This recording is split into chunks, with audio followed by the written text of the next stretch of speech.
What's up, PoopTube? You're with Budget Monk, and welcome to a new video. This is my first video of 2020. How about that? I'm not going to lie to you guys, this is basically nothing more than an update and a sort of promotion as to what I've been doing over on my stream lately. Last year, I started streaming sort of full-time-ish, and apart from messing around with shenanigans and having fun, the real takeaway and what I achieved last year, after grinding it out, of course, was a one Roman culture in this patch, which came out, patch 1.28, which came out about a year ago. And although they made it so difficult, some people speculated impossible, I achieved that, of course, and then I went on to achieve the one culture on very hard difficulty as well. However, I did scuff it up, of course, because people were egging me on for a one tag, a one faith, and a one culture, and I actually barely came through with the one culture, and we had to do all sorts of shenanigans, including releasing myself as a colonial nation, which was Roman, of course, in order to reduce the time in which it takes for a colony to travel to the Americas in order to finish colonizing these areas to get the one culture. So it came right down to the wire. And I know for a fact I could have done better. And I'm here to redeem myself by hopefully getting the one tag as well. But the difference between this run is that I actually am not diplo banking. Really quickly, let's talk about what diplo banking is for those who don't know. You have a capacity on your diplo points. Now keep in mind that I have policies, for example, of 20% reduced culture conversion cost, which are diminishing the size of these numbers. Okay? But basically, the long short of it is you spend these points, that's almost 1,000 points right there. As long as you cancel them before they progress beyond 10%, you get a 100% refund. So essentially, the idea is to hoard Diplo points over your capacity. You cancel one of these, spend it. Cancel one of them, spend it. Banking points here until a later stage in the game where you have such bonuses as this. Post 1700, culture conversion cost 25%, and during your golden era, for example, point cost reduced by 10%, then you dump all the points at that stage.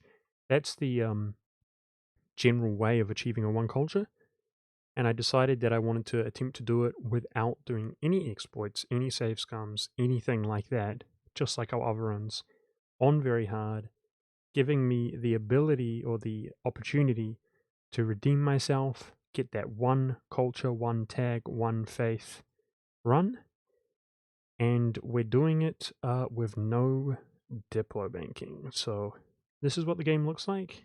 This is a game that I haven't been streaming lately, but we did work on, and I'm going to continue it, and I really want to push this out before patch 1.3 drops, because it may make my tactics or the entire dynamic even harder, if not impossible. So with that being said, if this is something you guys would be interested in watching, come stop by after I upload this video. Otherwise, I want to talk about how I'm hyped for 1.3, guys, and I plan for this year to be a big year for me, not only on my stream, but my YouTube channel as well.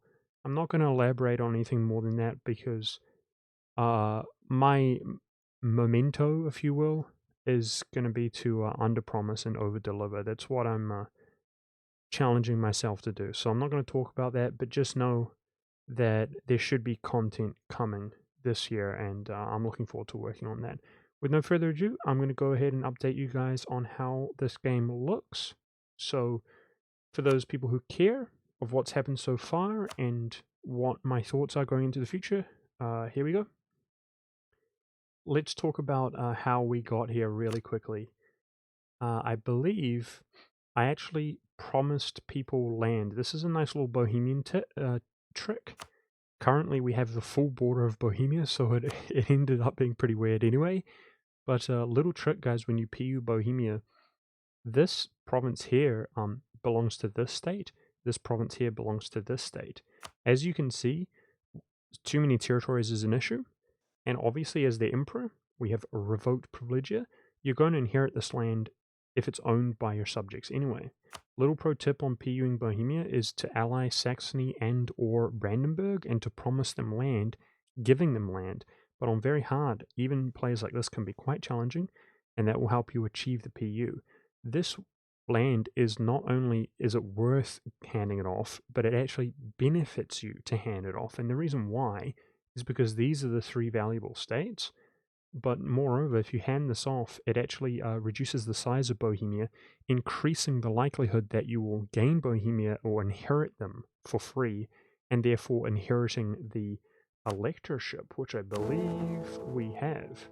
Yep, right there, giving us kingdom government rank, allowing us to have 10 additional states. Hugely valuable. But also it can be relevant just being able to vote for yourself. Either way, with that being said, I wanted to take a different approach this run, guys. And in my other two attempts, or games, I don't know why I'm saying attempts, we were successful. I found myself just running myself ragged as Austria, just heading up objectives, PU Bohemia, reign in Northern Italy, PU Hungary, force a Burgundian inheritance, and other objectives that we've included, including cheesing nations into the empire, setting up Catholic Russia, and these things just run your country into the bone, both financially but in terms of manpower as well. And you're never able to actually get this sort of generic economic snowball rolling. And I really just don't like that feeling, quite frankly, of just pushing your country to the limit all the time rather than sort of chilling and playing tall. And I actually feel like I was starting to suspect that maybe playing slower could be stronger. And that was kind of what I was thinking this run. Now, whether that's the case or not, it just so happens that we're slightly further behind my previous runs. But I think that mostly comes down to quite bad RNG and having a difficult time of it.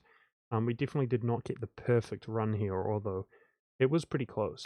So with that being said, I wanted to expand into Venice just humbly and actually collect trade inside of Venice, which is a decent move. See, we've already PU'd Bohemia here.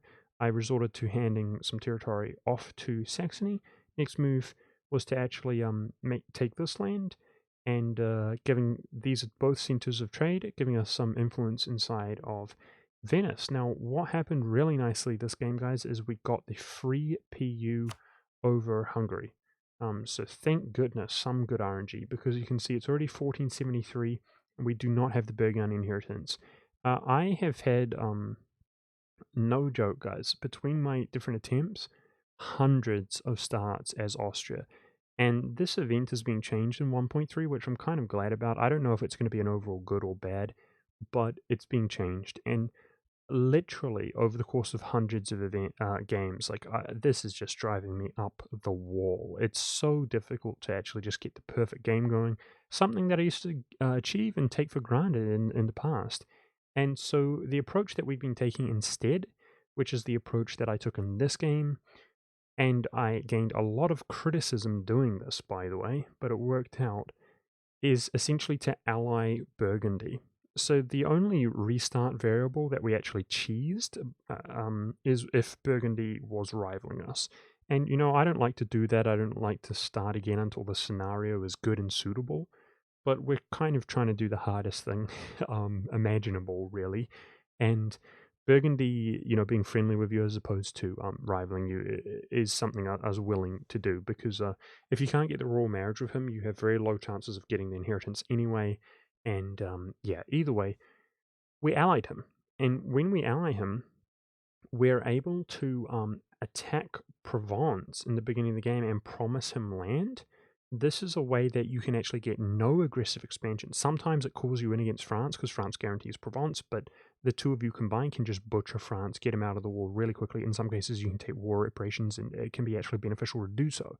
Now, you have to keep in mind the Burgundian inheritance cannot fire when the player is at war with France. So only if you get him out of the war. Anyway, the intention is to give this to Burgundy. So what this does is it gives you a lot of favors with Burgundy because you're not taking anything for yourself. Now, with that being said, it also, sure, okay, if you're not attacking Burgundy and you're not trying to break him, the likelihood that you get the inheritance is not that high, right? Because he won't be losing the wars. However, it makes the inheritance that much more valuable. Of course, our tactic is to form Rome, and this is part of the French region, a lot of development, which makes it that much more valuable. And our approach is to then use the favors and the fact that you will gain favors with him over time to call him into every war, essentially, war after war after war, and just hope that if by just constantly having him in a state of war, that the inheritance fires.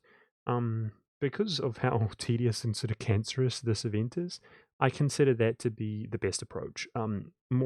Moreover, because he's helping you in these wars and he's very powerful.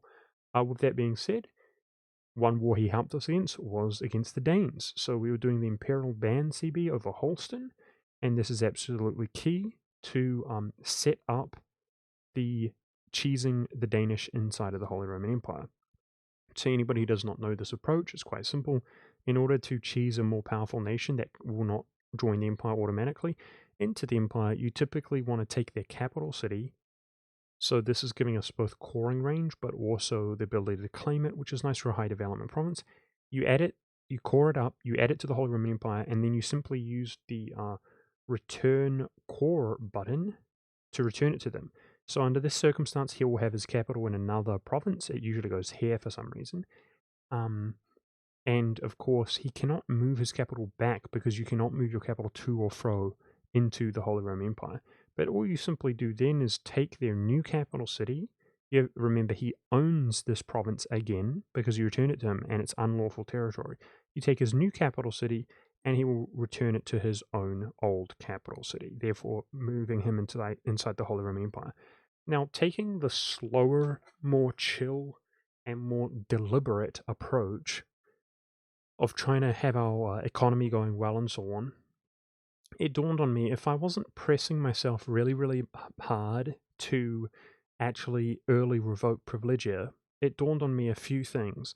One, after 50 years passed with the personal union, we would have already revoked privilegia or be really close to doing it. But we can actually wait and have good opportunity to inherit Bohemian Get Kingdom government. So that is one benefit from slowing down. And I was thinking about other benefits that we could achieve to help catch up if we were playing a slow, rolling, strong for power projection, strong for manpower, strong economic game as Austria. And one thing that dawned on me is we do the same approach with Poland. We take Krakow, which is the tag's capital. He moves his capital to Warsaw, of course. And we then use the Imperial Band CB after adding this and returning it to him to release Mrzovia, which puts his capital back to Krakow. The issue with this and the case of Denmark is when you vassalize a nation, their personal unions become independent. And of course, if you revoke privilegia on Poland and Denmark, that means Norway, Sweden, and Lithuania all become independent. So in the case of Sweden, I realized that we could, I used the claim off of claim bonus from being the age of discovery, the transfer subject claim off of claim bonus, to claim all the way to Stockholm. And I realized that I could both cheese Stockholm by taking this province, bridging the Holy Roman Empire out here, as well. And so in the first war, we took this and this, added them both, and this as well, these three, added them all to the empire, returned them all, and then I took their new capital, the Swedish capital was like around here, I think, moving them both into the empire. So that was a really good move. And Norway was a bit much. And I was hoping that now that Denmark was inside the empire, he was guaranteed by me as the emperor. I think I actually warned Sweden and put a guarantee on Denmark. He was going to be nice and stable. He was not going to decline. And therefore, he integrates Norway. So really nice play there to get all of Scandinavia in one fell swoop. Now, in the case of the PLC, I actually realized that if we wait until he forms the Commonwealth, we can do the same tactic. So by going slower, we actually gained all of Lithuania Now, it was a hard war against the PLC on very hard difficulty, guys, but we pulled it off because the PLC, the Commonwealth, the Polish-Lithuanian Commonwealth, actually has the same tag capital city of Krakow. That is their capital city, as you can check on the EU4 wiki. So far, so good. Going slow, but making big, powerful plays. The last issue, of course, is Muscovy, and we want to set up a Catholic Russia so that all of this land becomes Catholic, because converting the provinces is something that's even harder, guys, than actually, well, not necessarily, but it's a precursor to culture converting. You can't culture convert the stuff if it's not your religion, and it's very hard in this patch simply to convert things. So, because I was not betraying the Polish early, I was able to ally him, and we were able to use claims off of claims to go into the Russian region more early. With that being said, calling Burgundy into every war that I could, whilst we take more wars against Venice, bridging up the Holy Roman Empire and increasing my economic wealth inside of Venice. Now, notice that I've taken this land for myself, but I have not taken any of this land. We have 7 years for the reign in northern Italy, and I actually decided not to reign in northern Italy. That was one of the compromises that I made, guys, to have a better game, to be less stressed, but actually concede some of the objectives. And the way that I thought about this, the downside to reigning in northern Italy is you actually have to diplomatically integrate any Italian nation when you reign in order to form Rome. You need all of this land. So I thought, screw it. Hopefully, we're having such a good game, we can essentially ignore aggressive expansion.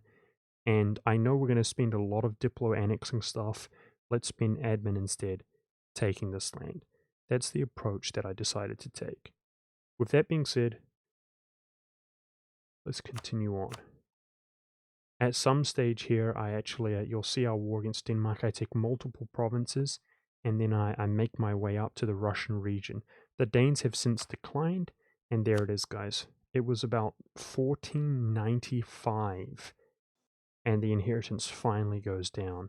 At that moment, I felt like we had a decent game. Of course, up until this moment, we haven't been receiving the bonus to the empire due to the unlawful territory.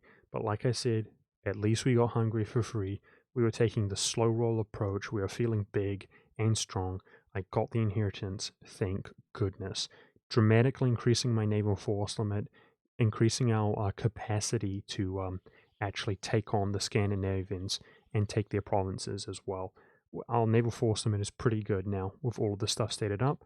I ended up moving my capital city to Antwerp, in order to collect and take advantage of the English Channel, but also just in case of the Dutch rebellions. The Dutch rebellions do not happen if your capital is inside of the lowlands region. That being said, let's continue on. Actually defeating France, we surrounded France diplomatically, Castile and England being my friends. We got the Habsburg event on Castile, and at some point we actually PU'd him as well, which was fantastic. Surrounding the French diplomatically, making our way towards the Ottomans, we did have a Byzantium vassal. I believe he existed this game. He actually was not fully annexed. We took this province from Venice at some stage and attacked him, annexed him, vassalized him, handed the Greek province off, and we tried to surround the Ottomans diplomatically, but the Mamluks would not ally us despite having enemy of enemy being over 100 relations. He should have gone friendly, but he didn't, and the Ottomans then attacked him and he declined. He's a joke now, so that's unfortunate. However, we did surround Muscovy diplomatically, well, at least with the Polish-Lithuanian alliance, which is very important for defeating them, as it's very difficult to march all the way out to the Russian region and take what you desire from them.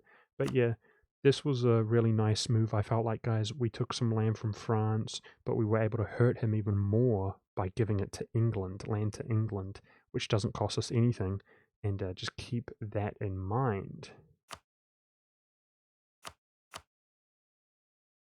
So I think our first war against the Ottomans, it looks like we just took some land. I think I had Deus Vult by this stage. One province I gave to Byzantium, but defeating him felt really, really good. There's the play against Scandinavia. And second war against the Ottomans, second war against France here. Actually releasing Champagne. I believe I owned this already. And doing the reconquest, trying to make low aggressive expansion plays, slowly creeping our way into Italy.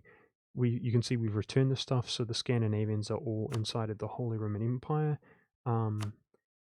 We went from Finland from the Scandinavian War. We can add it. How? Through the Livonian Order, I believe? Oh, no, it might have been through Gotland, because Denmark adds his land to the empire. So we add this, and there we go. Defeating the Muscovites, of course, releasing Novgorod after coring, and adding their capital to the Holy Roman Empire. The Commonwealth forms, it's already 1539, and we have not revoked privilege here. The Protestant Reformation had absolutely cancerous RNG this game, guys, with both the Protestant Centre and the Reform Centre spawning inside of my own territory, where therefore I couldn't do anything about it. But nonetheless, we slapped the Reformation around. I kind of scoff at people who imply, notice Austria and South Germany, because our capital is here. I kind of scoff at people who imply that you can't defeat the Protestant Reformation as a Catholic. You certainly can. As we got the worst case scenario here, and we just crushed it like it was nothing. Now, so far, getting such a late inheritance here, guys, and a lot of other RNG was extremely disturbing. Like, we had a woman as an heir, but she was a 656 stats, so I thought, wow, okay, I will pass the Pragmatic Sanction. That is worth it. As soon as I pass the Pragmatic Sanction, our ruler dies, she becomes Emperor, she's about 22 years old, amazing stats, and she just instantly dies and we lose Emperorship because we don't have an heir. At 22 years old, or 21 years old, an absolute joke. So this is the kind of trash RNG that we were dealing with, as well as a lot of the diplomatic relations in the beginning of the game, like Venice was allied to France. I was very frustrated, but we caught a break, and that break is that England didn't go Anglican. He went Catholic. So that is huge. And the reason why is because I knew at that moment that we could use the same tactic to cheese England inside of the HRE. Just like the Commonwealth, he was already Great Britain, meaning that he will not leave the Holy Roman Empire when he forms Great Britain. So that's part of the reason, the incentive we had of feeding more of his land to France, is that we were going to integrate this land. So what ended up happening was I PU'd the Iberians, and I knew that 50 years down the line, we could revoke privilegia, and only 10 years later, we could integrate both Great Britain and Castile simultaneously. Does that make sense? Very, very cool. I'll show you why that's relevant in a second. So there's Novgorod, our vassal. We release Finland as a random member of the HRE, just kind of crushing our enemies slowly but surely. We end up PUing Spain at some point, and the tactic integrating our subjects, we inherited Bohemia and Hungary, believe it or not, for free. More good RNG going our way. After the reconquest into Russia, you release Novgorod, and as an independent nation, he adds his territory. So it's around this stage that we, of course, Denmark adding the rest of Scandinavia, that we revoke privilegia, guys, at this stage. Now, keep in mind that I went without an elector for a long time, without an additional elector, simply to give that electorship to Novgorod, so that we could then make him independent post-revoke privilegia, and he forms Russia. Keep that in mind, but he does not leave the empire because he is an elector. So the rest is history, guys. It's been almost 100 years later. Stacking annexation cost modifiers to integrate both Spain and Great Britain at the same time. There's the release of Merzovia, as we just officially cheesed the Commonwealth inside of the Holy Roman Empire, and he has reconquest against his Polish culture. So he will simply self-autonomously take this back and add it to the empire himself later on. And just slowly but surely, without any absolutism or anything like that, pushing for those Roman borders as we integrate Great Britain and Spain. This was quite problematic as the southern German nation, if that's appropriate, of Switzerland, annexed a lot of Italian clay self-autonomously before we revoked. And that was quite disturbing because he's my subject now, guys, so you can't take that land, and I had to seize the land from him. Some of these provinces, like Milan, incredibly high development, and he was absolutely triggered when we seized land. You can't seize more land when he hates you, so we were just spending copious amounts of prestige and so on, trying to keep him happy to grab this land in order to form Rome. Also, the Papal State having an absolutely killer game. He's blown up a lot, and that he's also got his trading company areas out here. Yeah, really, really, really high development. So that was quite problematic. But as you can see, life's good in the hood. The rest is history. And even at this stage, once we integrate everything, look at that Denmark and Commonwealth, guys. Russia, as an independent nation, now that we've given him the key provinces, he's able to colonize this stuff. Look how beautiful that looks with the Mare Nostrum over the Mediterranean Sea. So you can see after you only require London and York to form Rome. So this is what we've actually done to the British Isles, releasing them as members of the Holy Roman Empire because of the too many territories modifier, trying to stave that off for as long as possible. But they actually serve us better as subjects anyway.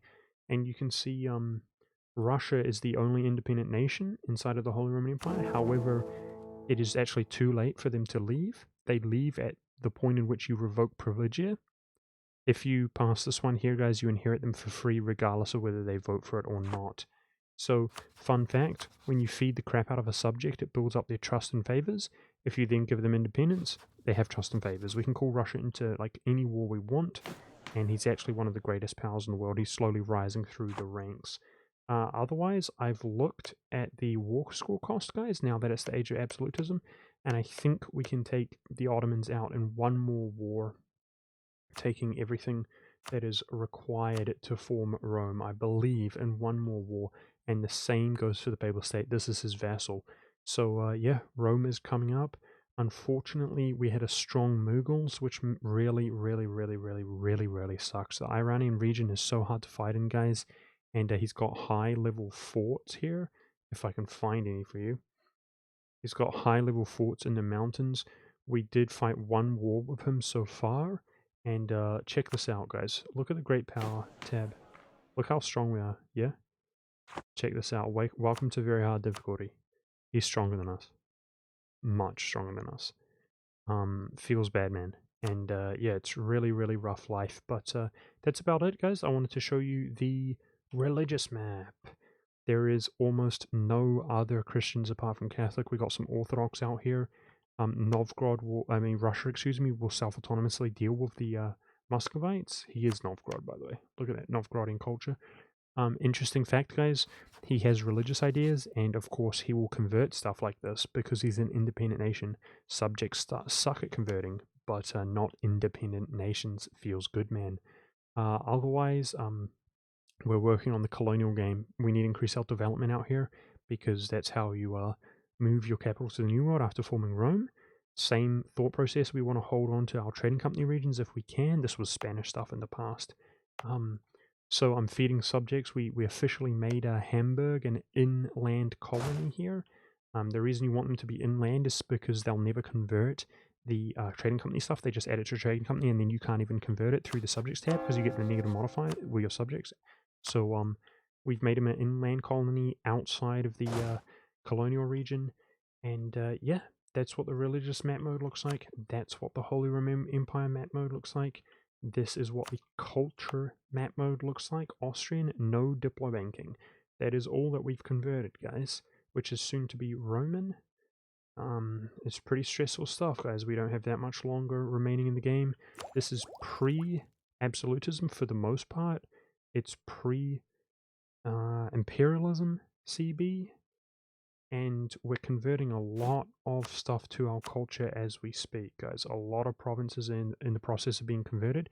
And keep in mind, guys, when you form Rome, these will be continuing to convert to Austrian, not Roman. So it's very kind of awkward.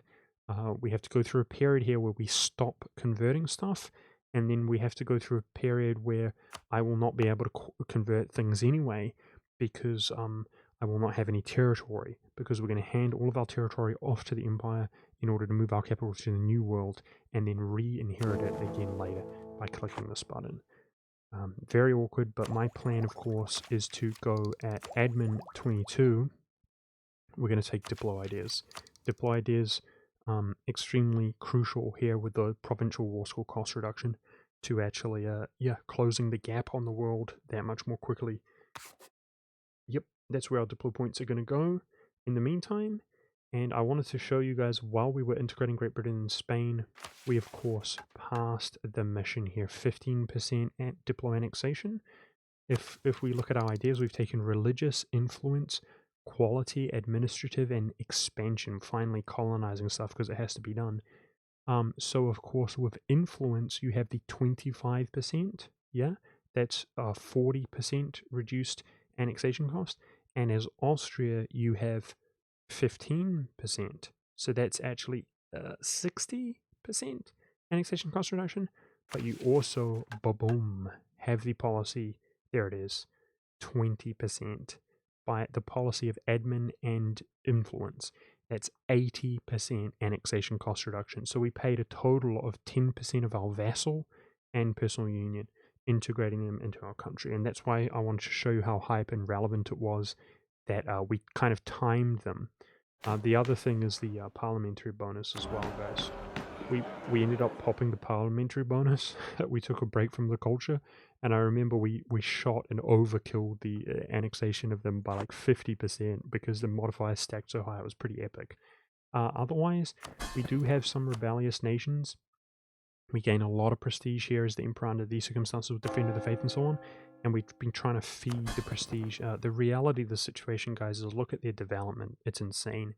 I know Switzerland, he's pissed off because we seized the land from him. Yeah, that is what it is. It's just Switzerland. We don't care. Denmark, I can actually pay him off if I want to. I've kind of done some sort of stats in my head. I know that this will give him 100% modifier. It will cap it out. And with the 100% modifier, he'll be happy. So if we want, we can pay off the Scandinavians for about a third of our current pool to have them help us against the Mongols and so on. Otherwise, the Commonwealth has no debt. Obviously, he's a savage, this guy, with his Polish traditions. Yeah, and we're just going to slowly but surely put prestige into him. And yeah, check if we can pay off some debt. And eventually he'll come right, because I've been in this circumstance many times before. But obviously if people support his independence, it's irrelevant because we're just going to attack them and then the support goes away. We're going to be attacking everybody pretty soon. So I know it's been a long video, guys. That's it. If you guys tune into the stream, I'm going to be fighting the Mughals, and I'm going to be expanding in the New World. That's what we're going to be doing. We're going to be using Deus Vult against the Sunni Carabias. LOL. Omega LOL. That's our coalition right now, which is only in existence because the Mughals choose us up. But we're going to attack him, and we're going to ramp up our forces to do it nice and decisively. And those two factors are going to have the coalition diminish. That's it. That's one for the history books, boys. The update. I'm really hoping we get this. And I wanted to post something before I do so that it doesn't seem so random when I'm sort of celebrating. I hope there's somebody out there watching and you enjoyed this update, and thank you very much. Hooray for 2020, guys. I hope it's going to be a good year. Thank you very much for watching. Peace out, and I'll see you in the next video, or I'll see you alive.